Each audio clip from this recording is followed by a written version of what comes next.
బయట చేయించండి ఒకసారి.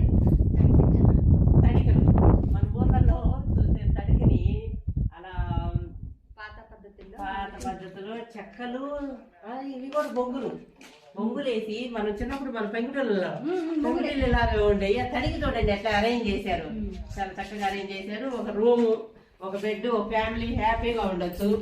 తర్వాత వాష్రూమ్, ఈ వాష్రూమ్ కూడా బాగుంది.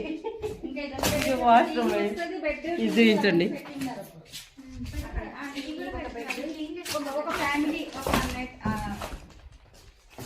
బాగుంది. ఇవి చాలా రూమ్స్. వీకెండ్స్ లో కూడా మనం 2 days ఉండి స్పెండ్ చేయొచ్చు. చాలా బాగుంది. బాల్కనీ ఇదంతా చేయించండి. ఇది చూడండి, ఇదంతా ప్లాంటేషను. అన్ని రకాల మొక్కలు వేసారు. ఇదంతా డెవలప్ చేస్తారు కదండి. చాలా బాగుంది.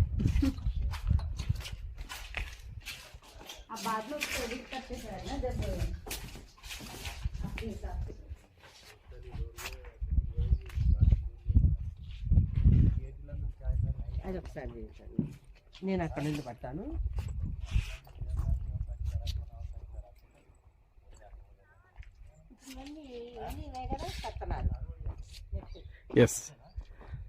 ఇవేం వీకెండ్ కాటేజ్ చేస్తే మంచి రిలాక్స్ కావడం, సాయంకాలం కూడా మంచి రిలాక్స్ అవ్వడానికి. అది అక్కడ వంట వండుకోవడానికి, కట్టెల పొయ్యి మీద ఉండడానికి భోజనాలు పెడతారు వీళ్ళు.